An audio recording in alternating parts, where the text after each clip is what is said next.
pensando em comprar uma moto pro meu dia a dia.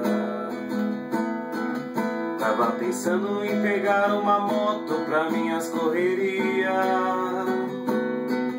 Tava pensando pro fim de semana no rolê com os amigos.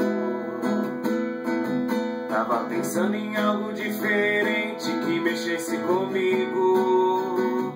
Foi aí que eu vi uma moto com designer de 600.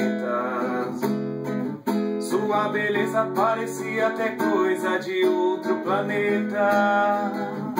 E essa moto é a Next 250.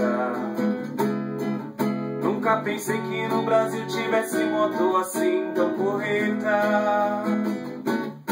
Chega de onda, não se amarra, venha de Next,